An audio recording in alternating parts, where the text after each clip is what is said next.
সীমিত সময়ের জন্য আল্লাহ আমাদের জন্য কিছু রিজিক রাখছেন। 60-70 বছর এটা বেশি কিছু না। এটা হয়তো দুনিয়ার জন্য মনে হয় যে অনেক কিছু। 60-70 বছরের জিন্দিগি, তো আমাদের জন্য কিছু রিজিক আল্লাহ ব্যবস্থা করে রাখছেন। কিন্তু আমরা যে মানুষ, আমাদের জন্য মৃত্যুটাও অবধারিত, কিন্তু আমরা বুঝি না। আমরা না বুঝেও দুনিয়া নিয়ে ব্যস্ত।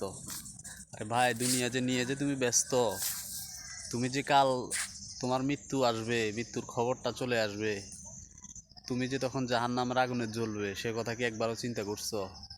হারাম হালাল এগুলা কি একবারও বিবেচনা করেছো? তাই আমাদের তো মৃত্যু ঠিক, মৃত্যু যে আপনার আমার জীবনে আসবে এটা ঠিক। তাই আমরা একটু দুনিয়া থেকে একটু দূরে থাকি। দুনিয়ার ব্যস্ততা মানুষের সবার জীবনে আছে, কিন্তু আপনার পরকালের জীবনের জন্য কিছু করেন।